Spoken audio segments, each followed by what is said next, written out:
Blomcast. Turning Points in History. Wendepunkte in der Geschichte. Hello and welcome to the Blomcast, the podcast that looks at changing points in history. This is part 2 of a rant about the collapse of the liberal project. And this would be one changing point that is not historical as such, because it's happening around us, it's happening right now. It is part of something, a larger event that has become called the polycrisis. Adam Tooze popularized that. And it is a complex of interlocking crises, from the environmental crisis, the climate crisis, the collapse of biodiversity, to the wars in Ukraine and in Gaza, to other armed conflicts, to food uncertainty in the world, a globalization that is tottering, a global international order that is very much cast in question, and the idea of democracy itself cast into question in many countries that would have described themselves once upon a time as democracies, as stable democracies. So there's enough to talk about, and let me just outline you the aspects that I sketched the last time. And let me remind you, the liberal project, as we describe it here, is not so much a party political thing or an economic liberal thing. It is a much larger project that is ultimately philosophical, that has to do with the Enlightenment, and that has to do with emancipation, that has to do with personal liberty, that has to do with guaranteeing people that personal liberty by creating systems of rule of law and of equality before the law. This liberal project, I think, is in danger of collapsing now, if it's not just collapsing around us. And that is what is at stake in this question. I outlined that more and more people feel that they are economically stagnating, that they are being culturally patronized, and that they are politically powerless, and therefore they want to change the system. And that is part of the crisis of the liberal project, that more and more people no longer believe that these values, that these ideals have any value, or certainly have any value for them. And I tried to tell you that this perception is not actually wrong, because economic stagnation is a fact for most people in developed countries, even though there is still a great increase in productivity and a great increase in profits, but that is no longer being distributed, so that you get a rise of super fortunes and of financial markets, of stock markets, but actually very little of that is plowed back into the real economy. And therefore the perception that people are economically stagnating and not getting on, and that also perhaps the old democratic promise has been broken, that hard work can lead to good things, that if you really apply yourself, you too can advance socially, can advance in your career, etc. If that's no longer true, that is a big problem. And I think the numbers show very well that we've had in the last 2 generations, and especially in the last generation, a rise in enormous fortunes, and this money is no longer being distributed. There's also a cultural component, and that has probably to do, as I argued with Pippa Norris, with the generational change of the baby boomers and the values that the baby boomers enshrined in law, enshrined in public life, because there was a real shift in values, that in its turn has to do with the invention of the pill, has to do with especially fossil fuels and the huge rise of productivity, and hence an enormously optimistic outlook for a generation that was a large generation and that wanted to do things differently. But their revolution was hugely important for the world, and it brought us civil rights, it brought us emancipation, it brought us equal dignity and equality for people of all sexualities, backgrounds, etc.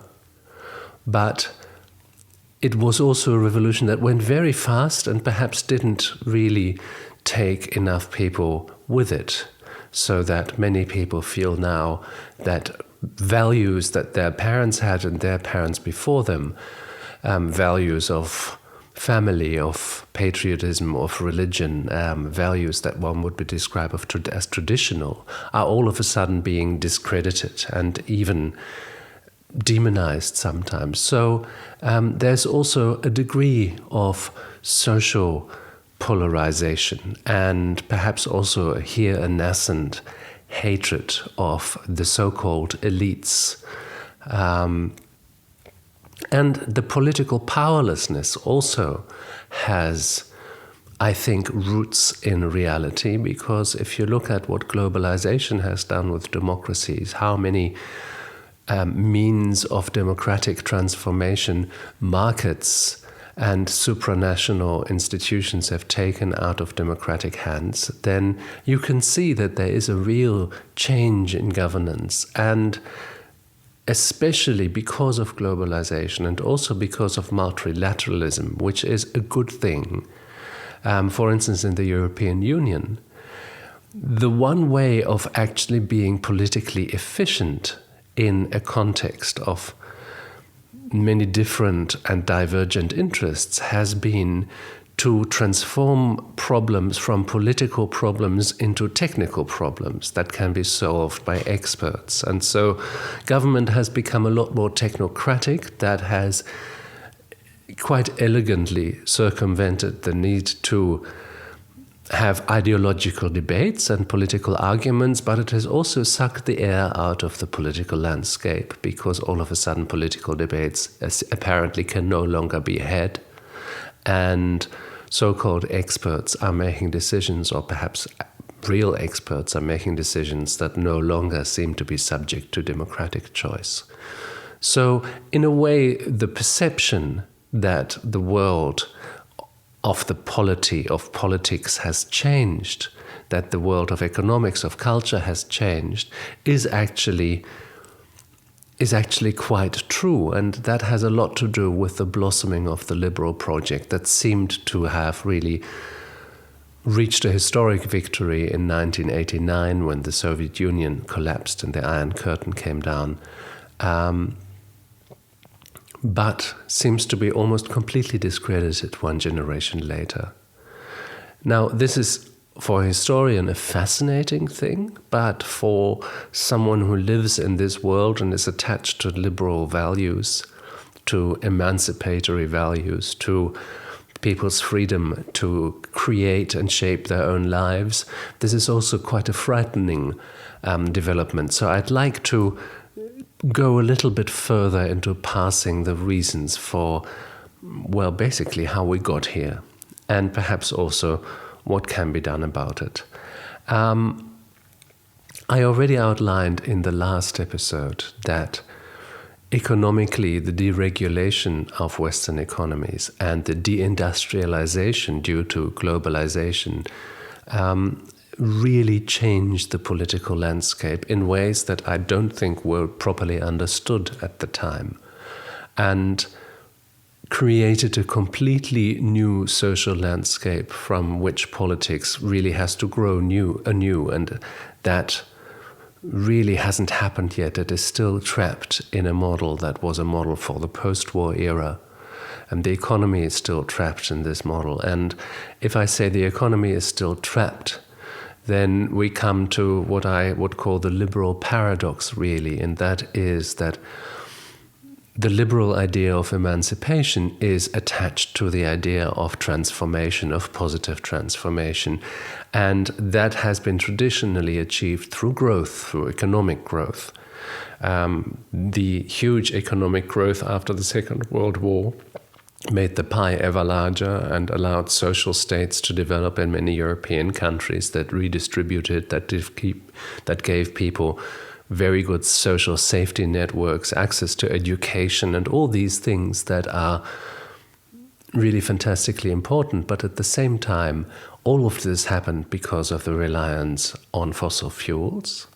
And it is, in a way, the secondary effects of fossil fuels that are also putting pressure on this project now, because with the CO2 in the atmosphere, with all the waste that is produced by this, down to the microplastic in the oceans, down to the pollution with fertilizers, with pesticides, here we get a natural backdrop to the liberal project that is so desperately attacked and reduced that it comes to the verge of no longer being able to function. And this is an interesting thing, because you see that the liberal project was really thought in a way that I would describe as quite theological, and we may come back to that, but namely as something that only concerned humans. If economic growth could be realized, then it would happen in isolation, and the economy would not be part of, for instance, the ecology of nature. And you can build a factory and you can generate profits and you can generate products, and what happens to the natural systems around it because of this factory has never been part of the calculation, or has for a long time not been part of the calculation. And of course, all of this development has happened in closed systems, in natural feedback loops. And all of these secondary effects are now coming back. And that is the reason why the liberal democracy, with its reliance on growth, is also coming under pressure, because you cannot realize infinite growth in a finite system. And I discussed last time that also the ideas of alternative growth or of no growth are in themselves quite problematic. So I think there's a real and unresolved problem here, how liberal societies can maintain the infrastructure that allows them to be liberal societies.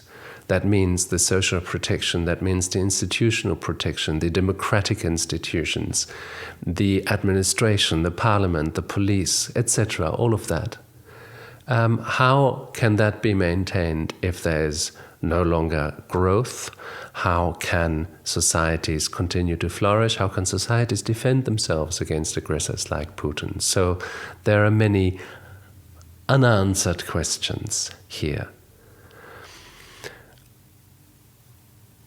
I have also argued that we have in effect created new aristocracies in our societies, because these super fortunes are belonging to people in private hands, and they have a disproportionate influence on political decision making through all sorts of different avenues. So in a way also the principle of democracy is broken, because one person, one vote is no longer true. And in the last point, I've said that it's very important to see how we react to the acceleration of history that is mainly driven by technology. And that means that the cognitive tools that we developed, that individuals developed 20 years ago, 40 years ago, or 60 years ago, may no longer actually apply, may no longer actually give us a decent picture of the world. That what we have learned a generation ago may no longer apply today, and that therefore also the information that history can give us, the processes of our societies, the institutions of our societies must change very radically, and ultimately also the philosophical outlook on humanity must change very radically. And this is a lot to ask from people who have to fight with a polycrisis and at the same time find that the terms of reference change so radically because of technology and because of the cultural side effects of these technologies. Now, this brings us all to one point, that is societies today. I myself live in Austria, But you can see that in societies, and all societies of the so-called global north, from the United States to European societies to countries like Australia and New Zealand perhaps. But you can also see that in other societies, societies like Brazil, India, where you see very similar, now Argentina, where very similar things are happening. And what is happening is really a revolt against what is seen to be as the elite, what is seen to be as the establishment, the deep state, and candidates, populist candidates who make very simple promises and who promise to topple the system, to attack the system.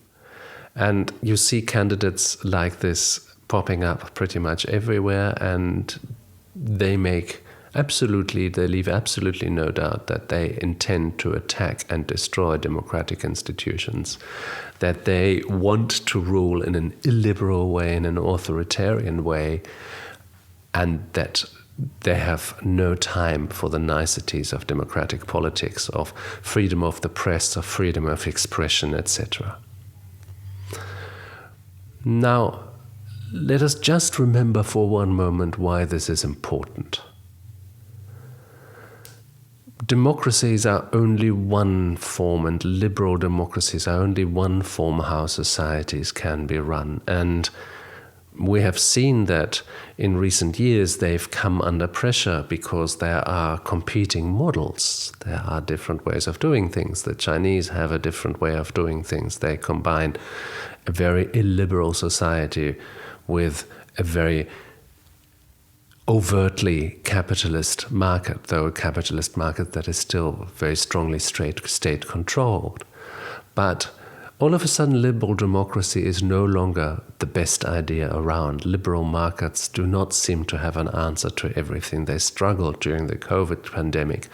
They were seen to be struggling. And there is now very much a competition of ideological systems. And I think this is quite a good moment to remind ourselves that democracies in the full sense are an absolute historical exception.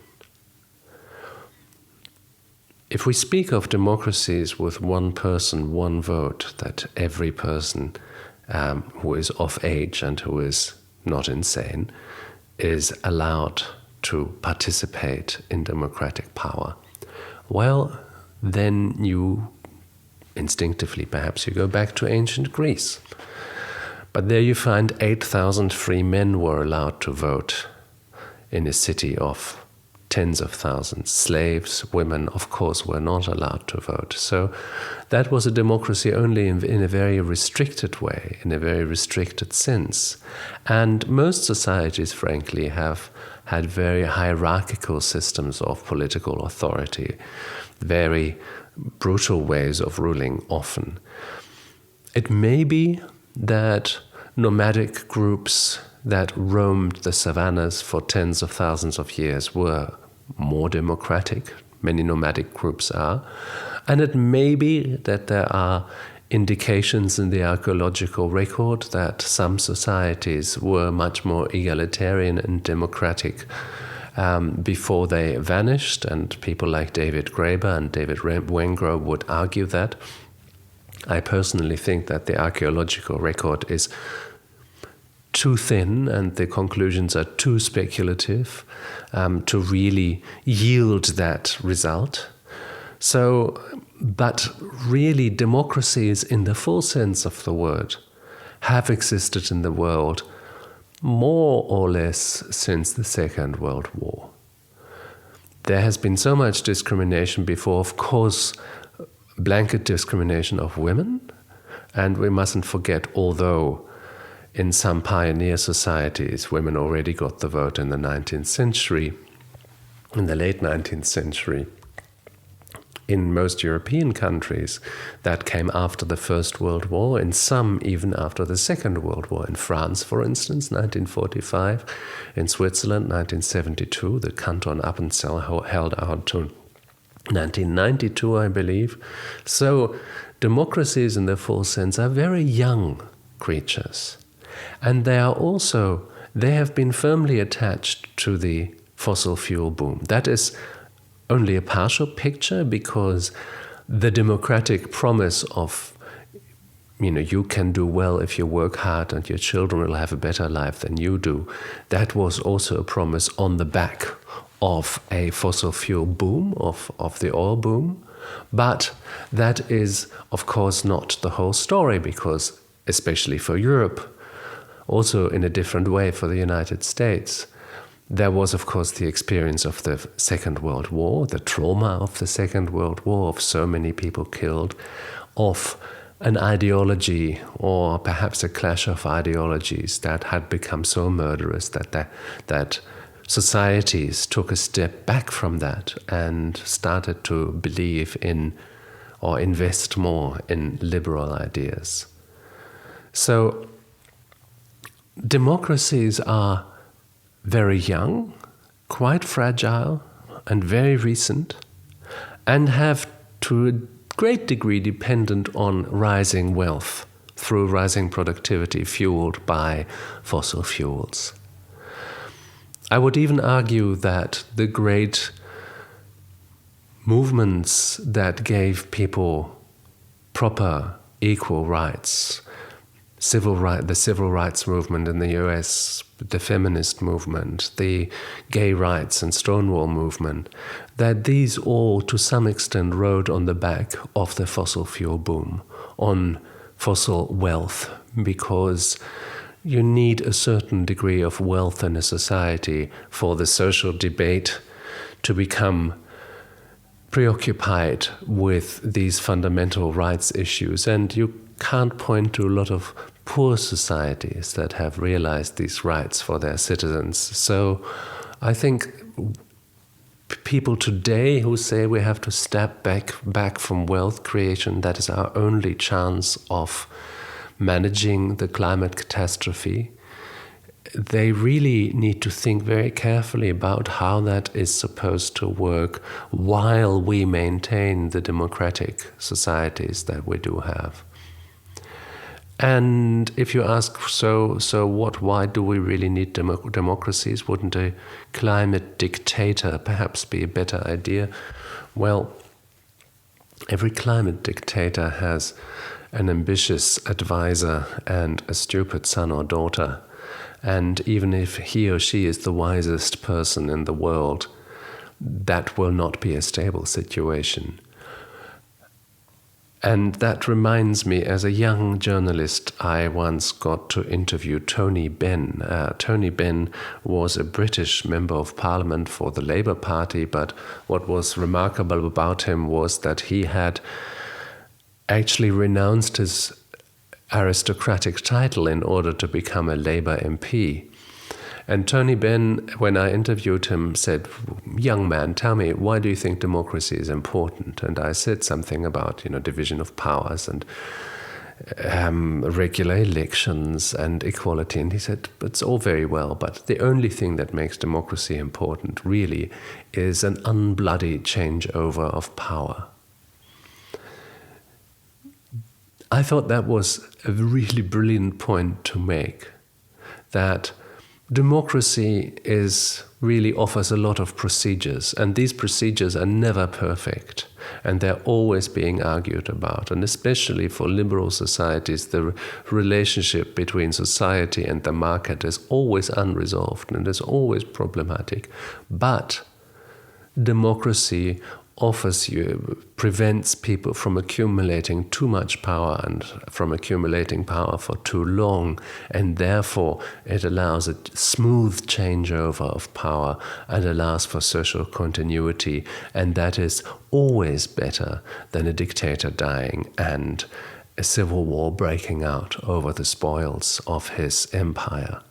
So why is democracy important? Perhaps that is the ultimate reason, but I also think that the future will make the fundamental ideals of democracy more and more important.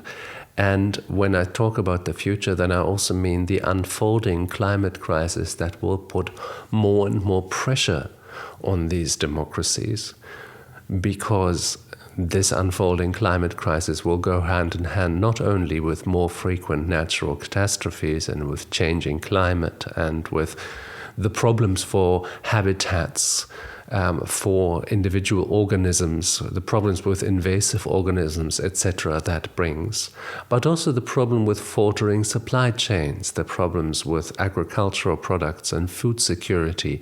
We've seen what happened in many African countries as the Ukrainian grain could no longer get out or no longer be so easily produced.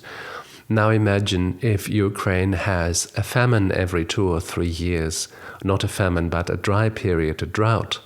What will happen then to the world food supply? The climate crisis will bring new pressures to bear on all societies. It will bring increased global migration. It will damage global supply chains. It will mean that economic models, that models of agriculture will have to be changed. So there will be a huge amount of pressure on these societies. And at the same time, these societies are already under pressure because their own economic development in many ways has meant that they are as polarized as they've never been before. This polarization is particularly dangerous because there is a hatred of everything that seems official, of everything that seems to represent society and the state, of elites, universities, sciences, cultural institutions. And this hatred is very virulent, and you see it on social networks. If you are busy in the world of culture, if you appear publicly, as I am lucky enough to do sometimes, you get this hatred flung in your face, even just simply because you are a journalist, a writer, etc. You are seen as part of the problem, as part of the deep state, as part of the evil conspiracy against normal people. And this is something that I just want to spend a moment on, and I want to quote a Catholic theologian, which is not something I often do. I'm not really given to quoting theologians of any kind, but this man, Ernst Wolfgang Böckenförde, a German theologian, wrote something in 1961 that I think has become only more important in the 2 generations since. He said, "The liberal secularized state lives on preconditions that it cannot guarantee itself. That is the great risk it has taken for the sake of freedom." The liberal secularized state lives on preconditions it cannot guarantee itself. That is the great risk it has taken for the sake of freedom. Now let's just unpack this for a moment. I think what he intends to say is that liberal secularized democracies have their laws, their ways of distributing power, their particular kind of democracy. But all of these things are just procedural rules. And they are rules that only work because people are minded to respect them, because people are at base convinced that the idea of equality is important, that equality in front of the law is important, that personal liberty needs to be respected. And because these orientational values are respected, the whole rest can actually work. The laws can be applied, the procedures can go their course. So these preconditions are absolutely essential for the working of society. And these preconditions have been damaged because people no longer necessarily accept these things.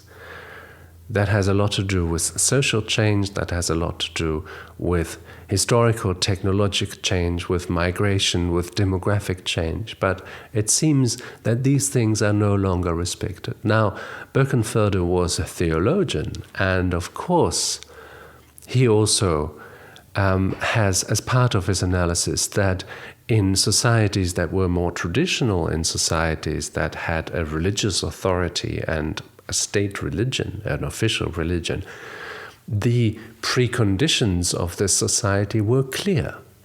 There was a set of virtues and vices. There was a set of habits and attitudes, how life was supposed to be lived, and they were embodied in stories and rituals that people shared, and therefore there was a kind of shared project. Now, let's not oversimplify this, and of course you see that this system has to break down as soon as there are different religions competing. That is the terrible importance of the Reformation in Europe 500, 600 years ago. And of course also that is the beginning of the idea of liberalism, because one of the crucial parts of liberal thought is that people of different ideals, of different creeds, of different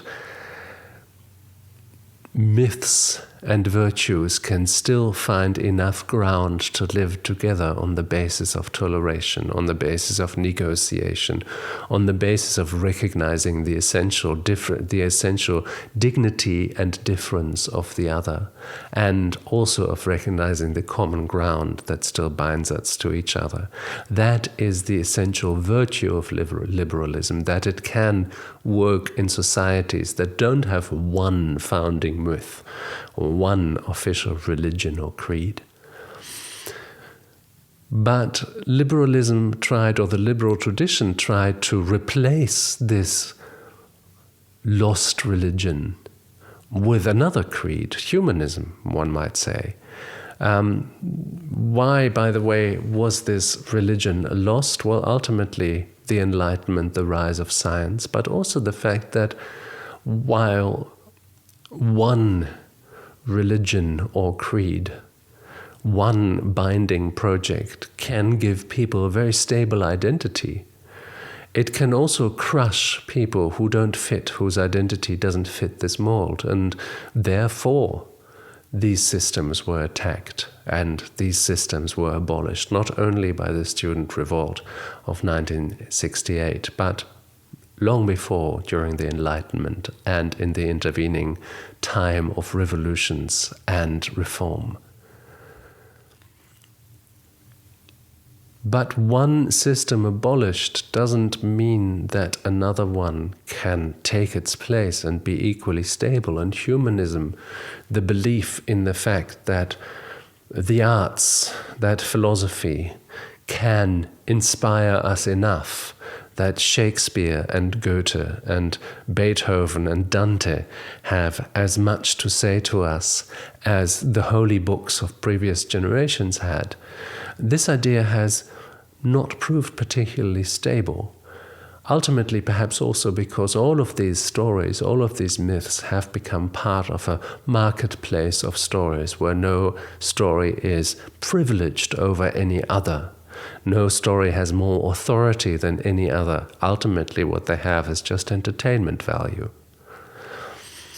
So let's go back to Mr. Birkenfelde and the idea that the state rests on preconditions it cannot guarantee itself. What if there is no longer enough connecting tissue in societies? And what if there is a great hatred that is being stoked by algorithms, by cunning politicians, and also supported by actual objective circumstances, economically, politically, socially? What happens then to a society? What is a society? Is a society just a lot of people happening to live in one place and paying taxes? Or does it actually need more to live in a liberal society and maintain this liberal society?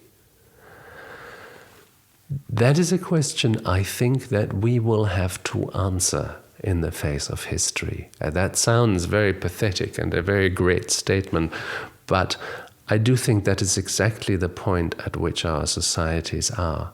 Because the apotheosis of the liberal project was so great that its overshoot really meant that we are now almost literally choking on its secondary effects, and that we learn to remember the old adage that every strength used to excess turns into a weakness, and that the liberal strengths of liberalizing societies, liberalizing markets, putting total emphasis on individual rights, on individual competition, on qualifications, on an elite of knowledge, that these liberal preoccupations, the intense, how can I say this, the enormous preponderance of the law in our lives, the fact that insurance risks and legal hazard become so overwhelming that it becomes almost impossible to do anything new in our societies. All of these things have led to an impasse where the liberal model is threatened with imminent collapse and is threatened from the outside, partly militarily actually, by other powers with other models of societies. So is this, after 200 or 300 years, the end of the road for the liberal project as a project of emancipation? Or can and should there be a future for this kind of thinking that has been so much discredited and so much attacked in the last decades?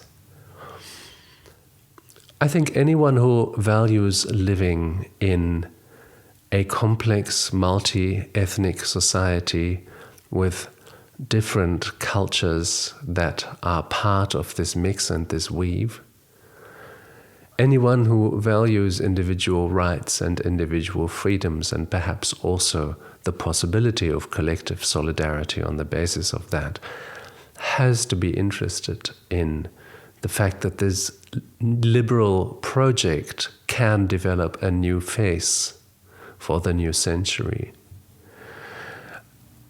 I think this new face will have to be quite radically new. It will have to radically rethink its reliance on economic growth, on an unfettered free market. Incidentally, have you ever met a free market? I haven't. A market exists because there are binding rules by which everyone plays.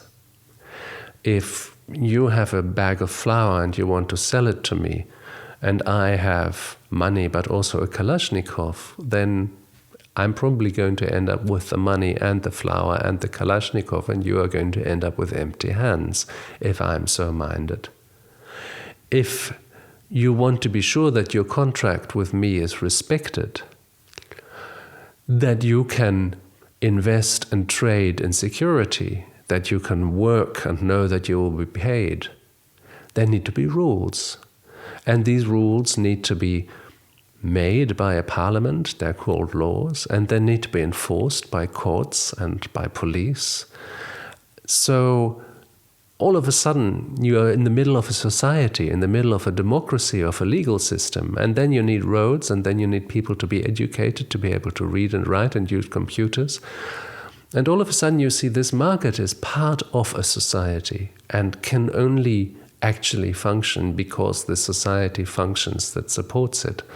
And if that is so, I think the society should ask more of the market to be helpful for the society, to be productive for the society's social and cultural goals, and not just its economic goals, because these economic goals are often different from the goals of a society, simply because a business exists to produce profits for its owners or shareholders or employees, but a country or a society exists to guarantee the best kind of life and the best kinds of balance of security and liberty for its citizens. And that's a very different set of priorities. So how can a liberalism for the future look like? Well, I think it will need to be a liberalism of global solidarity, simply because the climate crisis is a global phenomenon and will only be able to be dealt with or adapted to in a global context. But it will also have to be a liberalism, and here that becomes a much more exciting philosophical project that must realize that must learn to think systemically, must learn to think that human economies and indeed societies can only exist within the greater ecology of nature, and that everything human beings do to develop their societies has natural effects that need to be reckoned with and need to be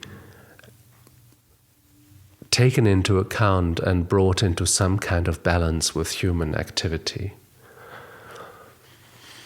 Now, these are the great things, and you can imagine how difficult they will be, how difficult they will be to wane away entire societies of fossil fuels, to limit the interests of multinational corporation, of free-floating money on societies that function in a very different way, because in contrast to capital, societies are always territorially bound, and the people living in them can't just up sticks and go. So these societies must have different goals than markets and must follow them in a different way, and this way will need to be systemic and global.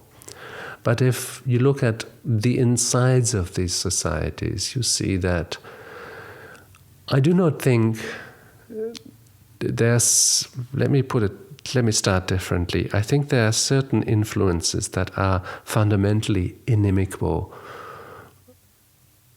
to liberal democracy, to the liberal project. Social media are a big factor here, because I do think that in a society we can take decisions collectively because we have a conversation about the same reality. Our political viewpoints may be different, but we share the facts we are discussing. If that is no longer the case, and if our opinions are manipulated, not very subtly, by algorithms that are programmed for economic gain of an actor who is not part of our societies, I think that in itself becomes a great problem. There's also the economic problem, the problem of new aristocracies, the problem that enormous profits are being generated and funneled into ultimately unproductive ends, and that there seems to be a sort of caste of people who inherit money and who have more economic possibilities, who have no more political power, who have more voting power than others. That seems to me very corrosive for democracy. So the question is, can that be reversed? Can that be reversed through taxation? Can taxation perhaps also play a role in getting us away from fossil fuels through a CO2 taxation that would actually be economically viable?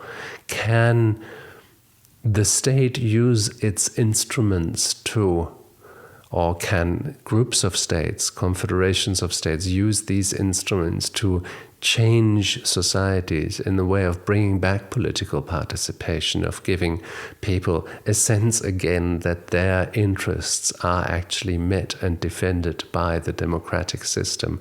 Because if you see yourself economically stagnating, but you also see that there are constantly new designer shops opening up in your city center, you may be arriving at the thought that if this is liberal democracy, it doesn't have much to offer to you, and therefore why should you invest your vote and your work in this model for a society? So if we want to get people back to liberal democracies, I think we will have to increase political participation. We will have to increase the sense of the political in our societies again.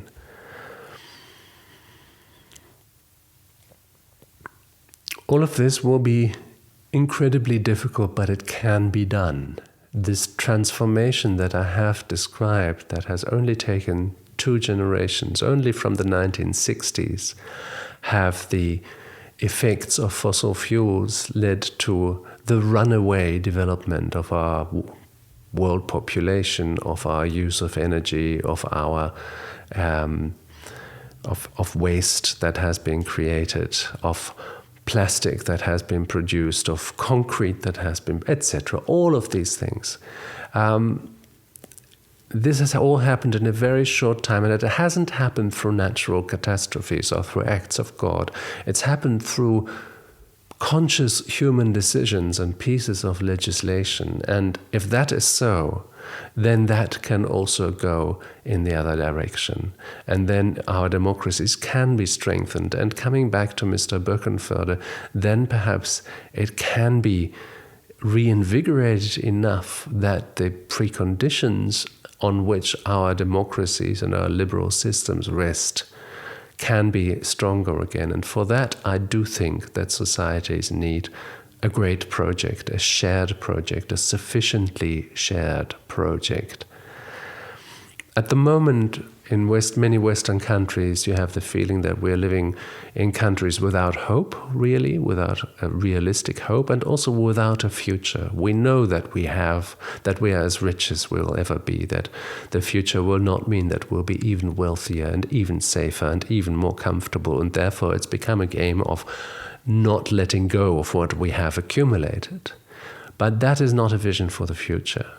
I do think the only realistic vision for a future would be a real green transformation of our countries, to put them on a new footing, on a footing that can still function in 50 years' time, on a footing that will set up the world for another generation, or at least go some way towards doing that, according to our best knowledge and our best efforts. We are a little bit, to bring up another old German, in the situation of the sorcerer's apprentice in the ballad by Johann Wolfgang von Goethe, who says that, who wants to try his magic powers, his growing magic powers, and he commands the household implements to do the work themselves so that he can laze around. And of course, the powers he has unleashed are taking on a complete life of their own, and chaos ensues. And he calls the sorcerer himself and says, "The spirits I have called, I can no longer get rid of them." Well, this is the situation of the world with fossil fuels and with digital technologies. We will not be able to get rid of these spirits. We may be able to get rid of fossil fuels, but not for a while, and not without a fight, and not without a huge echo. And these spirits of the things that we have called will stay with us, most historically, I think, in the shape of AI. But there is unfortunately no sorcerer we can call on to do the work for us. We will have to do the work ourselves. Can the liberal project be rescued from this historical mess, from this polycrisis? I think we're all going to find out. Thanks for listening to the Blomcast, and if you agree, if you violently disagree, please leave a comment downstairs. I will answer to them. I will certainly read them. I'm happy to plan new episodes according to what excites you, what you don't understand, what you would like enlarged upon. Leave me a note. Like this podcast, subscribe to this podcast. That helps me with the algorithms, and it helps this podcast develop. And I hope to speak to you soon again. Philip Blom says, thanks for listening and stay curious.